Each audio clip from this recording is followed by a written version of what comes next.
다 같이 한 마음으로 누가복음 12장 13절 말씀 같이 합독해 보도록 하겠습니다. 무리 중에 한 사람이 이르되 선생님 내 영을 명하여 유산을 나와 나누게 하소서 하니. 아멘. 사랑하는 여러분, 인생을 살아가면서 물질은 굉장히 우리의 삶을 풍요롭게 하고 또 안정적으로 하며 어떤 선한 사업을 하는 데 있어서의 중요한 도구가 되는 것은 사실입니다. 그래서 예수를 믿지 않은 사람들도 물질을 더 많이 소유하기를 원합니다. 그래서 풍족한 삶, 더 안정적인 삶, 그리고 사회에 가치로운 일을 하기 위해서 물질을 소유하기 원하며, 또 우리 믿는 그리스도인들도 하나님께 크게 영광 올려드리기를 원하는 마음으로 물질을 소유하기 원합니다. 그런데 이 물질이라는 것이 굉장히 우리에게 유용한 도구가 되기도 하지만 물질은 우리를 지배할 수 있을 만큼 강력한 힘이 있는 것도 물질입니다. 그렇기 때문에 물질에 대해서는 우리 깊이 생각해 보면서 경계해야 될 충분한 이유가 있습니다. 마크 트웨인이 인간을 지배할 수 있는 것 중에 하나가 물질이 강력한 힘이 있다라는 그런 말을 가지고 이런 말을 합니다.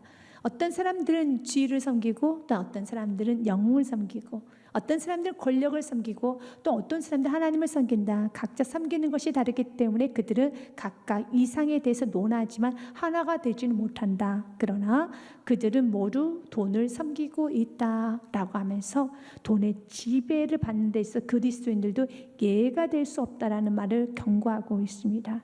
또한 프란시스 베이컨, 아는 것이 힘입니다 라는 말을 했던 베이컨도 이런 말을 합니다. 돈은 최선의 종이요 또는 최악의 주인이 됩니다. 그래서 우리에게 지배할 수 있고 우리를 다스릴 수 있고 우리의 힘을 과시할 수 있는 것이 물질입니다. 그래서 우리는 물질에 관해서 하나님, 나는 물질에 정말 자유로운 사람인가요? 나는 물질의 지배를 받지 않는 자유인인가요? 다시 한번 돌아보면서 하나님, 내 속에 있는 모든 탐심을 다 제거하여 주시옵소서. 그렇다면 성경은 물질에 관해서 어떻게 말하고 있습니까? 예수님께서는 물질에 관한 파워에 관해서 경계에 관한 말씀을 많이 하셨습니다. 신약에 나온 38가지 비유 중에서 16가지 비유가 물질에 관한 비유로 말씀하셨습니다. 또한 예수님께서는 하나님과 견주어 섬길 수 있는 강력한 힘이 있는 것이 물질이다라는 말을 합니다. 마태복음 6장 24절 말씀에 보면 한 사람이 두 주인을 섬기지 못할 것이니 혹 이를 미워하고 혹 저를 사랑하거나 혹 이를 중히 여기고 또한 저를 경히 여김이라. 너희가 하나님과 재물을 겸하여 섬기지 못하느니라. 아멘. 하나님과 재물을 겸하여 섬길 수 없습니다. 그런데 하나님과 함께 겸하여 섬길 수 있을 만큼, 하나님을 밀어낼 수 있을 만큼 강력한 힘이 있는 것이 물질입니다. 디모데전서 말씀에 보면 모든 만 가지 악의 근원지가 되는 것, 뿌리가 되는 것이 물질입니다 라는 말합니다. 돈을 사랑하며 일만하게 뿌리가 되나니 이것을 탐내는 자들은 미혹을 받아 믿음에서 떠나 많은 근심으로 자기를 찔렀도다. 물질은 만 가지 악을 일으킬 수 있는 뿌리가 되기도 하며, 또한 그 물질 문제에 걸리게 되면, 물질 부분에 있어서 자유롭지가 않게 되면 신앙생활을 끝까지 완주할 수가 없습니다. 믿음의 길을 떠나게 됩니다. 그래서 우리 예수님께서는 우리 안에 있는 물질에 대한 욕심, 탐심을, 또 물질이 나를 지배하고 물질을 우상 삼고 살고 있는 그 삶을 벗어나서 이제 하나님만 섬기는 진정한 자유한 인생이 되기 원합니다. 예수님께 한 남자가 뛰쳐나옵니다. 그리고 예수님께 이렇게 말합니다. 예수님, 저 너무 억울합니다. 지금 저 너무 화가 났습니다. 저 너무 억울합니다.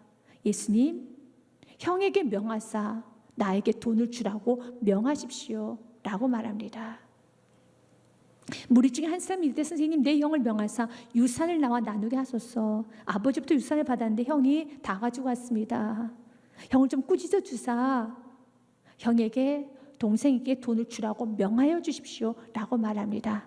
그때 예수님께서는 그의 억울함과 그의 호소를 듣고 불쌍히 여기시는 것이 아니라, 참 안 됐구나, 얼마나 힘들었니, 형이 너무 욕심이 많구나 라고 말하는 것이 아니라, 예수님은 호소하고 있는 그 동생을 향해서 이 사람아 라고 말하면서 내가 시시비비하러 위하여서 내가 너희들 물건을 나누기 위해서 이 땅에 온 줄 아느냐? 라는 말씀하십니다. 이르시되 이 사람아 누가 나를 너희의 재판장이나 물건 나눈 자로 세웠느냐 하시고, 예수님께서는 그 동생을 향해서 안아주시면서 그 슬픈 마음, 분노하는 마음, 그 억울한 마음을 달래주는 것이 아니라 이 사람아 정신 차려라. 내가 이 땅에 온 것은 너희들 물건을 나누기 위해서 이 땅에 온 것이 아니란다 라고 말씀을 하시면서 예수는 그에게 탐심으로부터 자유하여라, 탐심으로부터 너 자신을 지켜라 라는 말씀합니다. 15절 말씀 같이 읽습니다. 그들에게 이르시되 삶과 모든 탐심을 물리치라. 사람의 생명이 그 소유에 넉넉한 데 있지 아니하리라 하시고. 아멘. 사랑하는 여러분, 자신이 받을 것을 받지 못해서 억울한 사람에게 오히려 예수님 이렇게 말합니다. 탐심을 물리쳐라.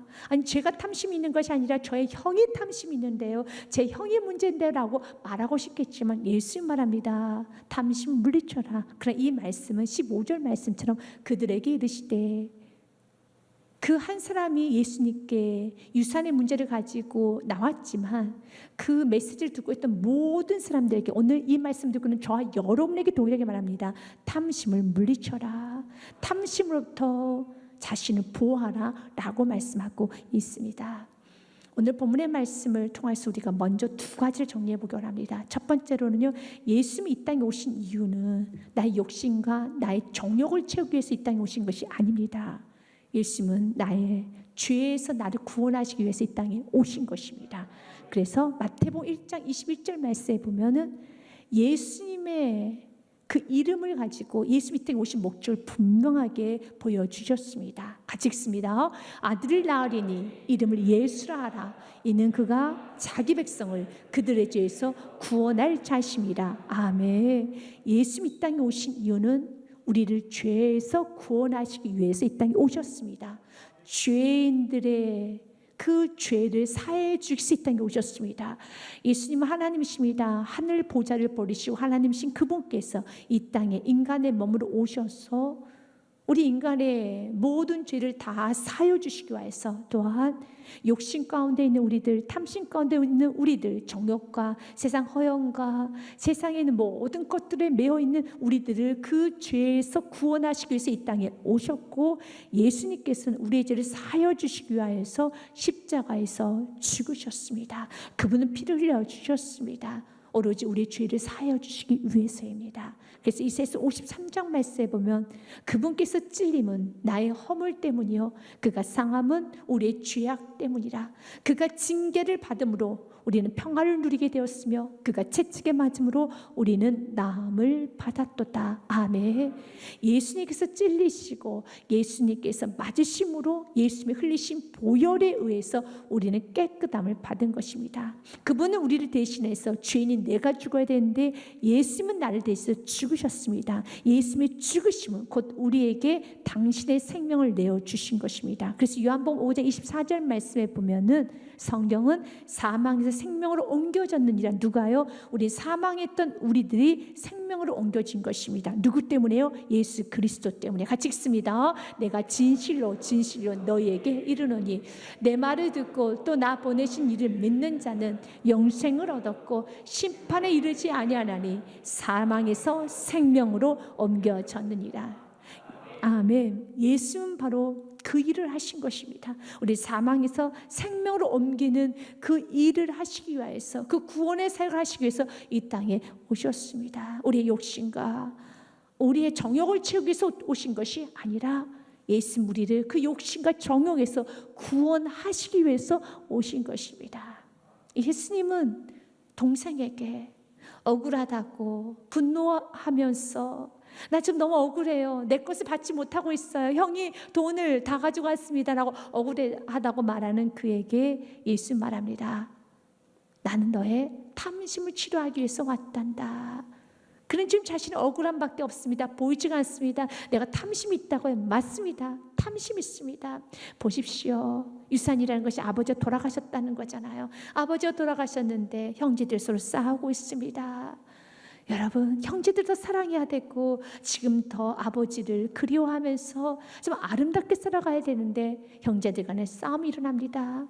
아버지의 죽음 앞에서도 물질 문제로 인해서 싸울 수밖에 없는 내 자신, 우리의 가정을 보면서 예수님, 이 탐심에서, 이 욕심스러운 우리의 가정에서 주님 구원하여 주시옵소서 하고 예수님을 찾아야 되는데 전혀 깨닫지를 못합니다. 그래서 예수님께서는 탐심으로부터 너의 자신을 보호해라 라고 말씀을 하십니다. 두 번째로 사랑하는 여러분, 우리가 지금 드러나고 있는 분노는 탐심이 뿌리가 되기도 합니다.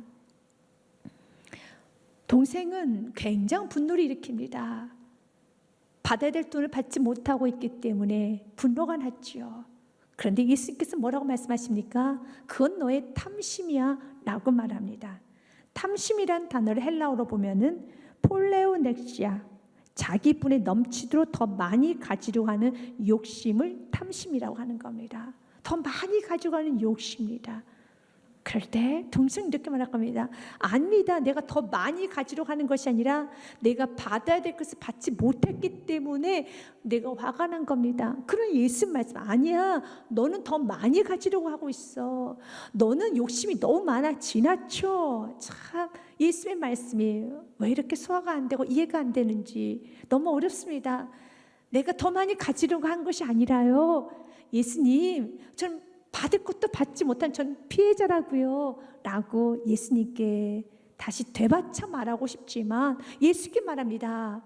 탐심을 물리치라고. 그래, 예수의 말씀은 언제나 옳으십니다. 예수님은 언제나 정확하십니다. 맞습니다. 그는 탐심으로 가득 찬 자입니다. 그는 욕심으로 가득 차 있습니다. 예수님께서는 오늘 본문의 말씀, 그 동생이 예수님 앞에 여러분 자신의 형과의 유산의 문제를 가지고 나오기 전에 예수님이 말씀을 선포하고 있었던 중이었었습니다. 그래서 13절 말씀에 보면은 12장 13절 말씀에 무리 중에 한 사람이 이르되, 무리 중에 한 사람이 나와서 예수님께 유산의 문제를 좀 해결해 주세요라고 말한 겁니다. 그러면 그 무리들이 또 그 예수님께 유산의 문제를 가지고 왔던 그 사람도 지금 무엇을 하고 있었냐면 예수의 말씀을 듣고 있었습니다. 1절부터 12절까지가 예수님께서 하셨던 말씀의 내용입니다. 그 내용 중에 6절과 7절 말씀 우리가 같이 보면은요, 예수께서 이런 말씀을 전합니다. 참새 5마리가 두 앗사론에 팔리는 것이 아니냐. 그러나 하나님 앞에는 그 하나도 잃어버린 바 되지 아니한도다. 하나님 이렇게 참사 하나도 잃어버리지 않아. 그런 하찮은 참새도 잃어버리지 않아. 하물며 내가 너희를 도와주지 않겠느냐라고 하시면서 7절에 나는 너의 머리털까지 세신 바 되시 하나님이다 라는 말씀합니다. 같이 읽습니다. 너희에게는 심지어 머리털까지도 다 세신 바 되었나니 두려워하지 말라. 너희는 많은 참새보다 더 귀하니라. 아멘. 하나님께서 너희들 섬기고 있는 그 하나님은 너의 머리털까지 세신 바 되는 그 하나님, 나를 너무 잘 알고 계시는 하나님, 나의 모든 것을 아시고 계신 나의 머리털의 숫자까지도 알고 계신 그 하나님이 나와 함께 하신 두려워하지 말아라 라는 메시지를 선포하고 있습니다. 그런데 그 메시지를 들어도 전혀 감동이 안 돼요. 그 메시지를 들어도 은혜를 받지 못해요. 치료를 받지 못해요. 마음에 있는 분노가 사그라지질 않아요. 불안이 없어지질 않아요. 내 안에 있는 짜증과 우울감이 사라지질 않아요. 그렇기 때문에 지금 그 동생은, 그 사람은 하나님 외에 다른 것으로 가득 차 있습니다. 돈으로, 물질로 가득 차 있기 때문에. 그래서 탐심 곧 우상숭배입니다. 골로새서 5장 3절 말씀에 성경은 말합니다. 3장 5절 말씀 같이 읽겠습니다. 그러므로 땅에 있는 지체를 죽이라. 곧 음란과 부정과 사욕과 악한 정욕과 탐심이, 탐심은 우상숭배이라. 아멘. 그는 물질을 섬기고 있는 우상숭배자입니다. 그리고 말합니다. 내 형에게 명하사 나에게 돈을 주라고 하십시오. 우리도 하나님 앞에 기도를 하죠. 하나님, 명하사 저 사람에게 마음을 추정하여 주사 나에게 돈을 주라고 명하여 주십시오. 물질 내 손에 들려지라고 주의 명하여 주십시오. 수많은 기도를 하는데 하나님 이렇게 말합니다. 지금 너의 기도는 탐욕의 기도구나. 맞아요. 점검해 보십시오. 지금 나의 기도가 하나님 보시기에 아름다운 기도인가, 아니면 탐욕스러운 기도인가? 우리는 순간순간 살아가면서 이런 탐욕에 넘어질 때가 있어요. 어떻게 하면은 우리가 이런 탐욕에 자유로울 수 있을까요? 예수님 우리에게 말합니다. 너의 삶 가운데 하나님께 물질 부분에 있어서 부요하느냐라는 질문을 합니다. 여러분의 삶 가운데 여러분 하나님께 물질이 부요한 사람은 이런 세상의 탐욕에서 자유할 수 있는 자유인이 될 수 있습니다. 그래서 예수님은 연이어 말씀하십니다. 비유를 들어서 잘 알아들을 수 있도록 비유를 들어 말씀하십니다. 어느 날 농부가 밭에 소출이 풍성하여서 기분이 너무 좋아서 생각을 하는 거야. 야, 곡간을 헐어서 더 큰 곡간을 만들어야 되겠다라고 생각을 한다고 합니다. 또 비유로 그들에게 말해 이르시되 한 부자가 그 밭에 소출이 풍성함에 17절 말씀에도요. 심중에 생각하여 이르되 내가 곡식을 쌓아둘 곳이 없이 어찌할꼬 하고 18절 말씀에 같이 읽습니다. 또 이르되 내가 이렇게 하리라. 내 곡간을 헐고 더 크게 짓고 내 모든 곡식과 물건을 거기 쌓아두리라. 곡간을 헐고 더 큰 곡간을 만들어서 내 물건을 내 곡식을 거기에 쌓아두리라 라고 말합니다. 그러면서 자신 영혼에게 이제 열심히 일했으니까 너는 놀 일만 남았어. 너는 쉬기만 하면 돼. 너는 마음껏 먹고 즐기기만 하면 돼 라고 자기 영혼에게 스스로 말하는 것입니다. 또 내가 내 영혼에게 이르되 영혼아 여러 해 쓸 물건을 많이 쌓아뒀으니 평안히 쉬고 먹고 마시고 즐거워하자리라 하되. 그럼 세상의 사람들은 그를 부자라고 합니다. 그를 성공했다고 합니다. 그의 삶은 참 똑똑하다고 말합니다. 그는 부자라고 말합니다. 그런데 하나님은 그 사람에게 이렇게 말합니다. 어리석은 사람아 라고 말합니다. 20절 말씀 같이 읽습니다. 하나님은 이르시되 어리석은 자여 오늘 밤에 내 영혼을 도로 찾으리니 그러면 내 준비한 것이 누구의 것이 되겠느냐 하셨으니 아멘. 하나님은 어리석은 자야. 내 영혼을 내가 도로 찾으면 이 모든 것이 누구의 것이 되겠느냐라고 말합니다. 그때 그 말에 부자는 이렇게 하나님 앞에 항변하고 싶을 것입니다. 누구 마음대로 내 영혼을 찾아가십니까? 난 10년 더 살아야 되는데요. 난 30년 더 살아야 되는데요. 만약 오늘 밤에 하나님께서 여러분 영혼을 찾아가신다면 여러분의 마음 가운데 누구 마음대로 내 영혼을 찾아가십니까? 아니 그건 너무 억울합니다. 누구 마음대로 내 영혼을 내 생명을 결정하십니까? 사랑하는 여러분 기억하셔야 될 것이 있습니다. 우리 영혼의 소유자는 하나님이십니다. 하나님께서 오늘 밤에 우리 찾으시면 우리는 갈 수밖에 없는 것이 인생이라는 것입니다. 그 부자가 했던 18절과 19절 짧은 구절인데요. 반복적인 단어가 하나 나옵니다. 나란 단어입니다. 내가 이렇게 하리라. 내 곡간을 헐고 더 크게 짓고 내 모든 곡식 내 물건을 거기에 쌓아두라. 그리고 난 후에 자신의 영혼도 내 영혼이라고 합니다. 내 곡간, 내 물건, 내 곡식 그리고 내 영혼. 그러나 곡간, 물건, 곡식, 영혼 아무것도 그의 소유가 아닙니다. 그래서 욥기서에 보면 욥이 고난 가운데 하나님 앞에 이런 고백을 합니다. 하나님 내가 못해서 알몸으로 나왔사온즉 어떤 알몸이 그리로 돌아올지라도 주신 이도 여호와시오 거두신 이도 여호와시오 여호와 이름을 찬송 받으실지이다 하고 알몸으로 나왔다는 겁니다. 맞습니다. 스페인의 속담에 보면 수위는 포켓 호주머니가 없다라는 말이 있어요. 맞아요. 여러분 수위에는 호주머니가 없어요. 우리 그 어떤 것도 가지고 갈 수 없습니다. 알몸으로 왔으니까 그냥 알몸으로 가는 것입니다. 시편 24편 1절 말씀에도 땅과 거기에 충만한 것과 세계와 그 가운데 사는 자들은 다 여호와의 것이로다. 역대상 29장 11절과 12절 말씀에도 다윗도 이런 고백을 합니다. 여호와여 위대하신가 권능과 영광과 승리와 위엄이 다 주님께 속하였사오니 천지에 있는 것이 다 주님의 것입니다. 여호와여 주권도 주께 속하였습니다. 주님은 높으신 만물의 머리가 되십니다. 12절 말씀 같이 있습니다. 부와 귀가 주께로 말미암고 또 주는 만물의 주제가 되사 손에 권세와 능력이 있사오니 모든 사람을 크게 하심과 강하게 하심이 주의 손에 있나이다. 모든 것은 다 주의 것입니다. 그래서 우리 모두 이런 고백을 해야 됩니다. 로마서 11장 36절 말씀, 저와 여러분의 영원한 고백이 되어야 됩니다. 같이 읽습니다. 이는 만물이 주에게서 나오고 주로 말미암고 주에게로 돌아갑니다. 그에게 영광이 세세 있을지어다. 아멘. 아멘. 모든 건 주로부터 나왔고 다시 주님께 돌아갑니다. 그럼 우리가 어떻게 살아야 될까요? 사랑하는 여러분, 21절 말씀처럼 지혜롭게 살아야 됩니다. 자기를 위해 재물을 쌓아두고 하나님께 대해 부유하지 못한 자가 이와 같으니라. 하나님께 부유하지 못하는 자는 바로 이런 어리석은 자라는 것입니다. 예수님께서는 지혜롭다고 칭찬했던 불의한 청지기가 있습니다. 예수님이 하셨던 비유의 말씀입니다. 불의한 청지기는 주인의 돈을 가지고 흥청망청 썼습니다. 그래서 그 주인이 그 청지기가 불의하게 행하는 그 모습을 보고 그 소식을 듣고 잘라버립니다. 저 청지기 이젠 내보내야 되겠어, 잘라버립니다. 해고 통보를 합니다. 그랬더니 그 불의한 청지기가 내가 잘렸구나, 이제 내가 해고되겠구나를 알고 그가 이런 생각을 합니다. 청지기가 속으로 이르되 주인이 내 직분을 빼앗았으니 내가 무엇을 할까? 땅을 파자니 힘이 없고 나이가 들어가지고 휘청휘청하여서 땅은 못 파겠고 빌어먹자니 부끄럽구나, 자존심이 상하구나, 어떡하지? 그러면서 그가 이런 생각을 합니다.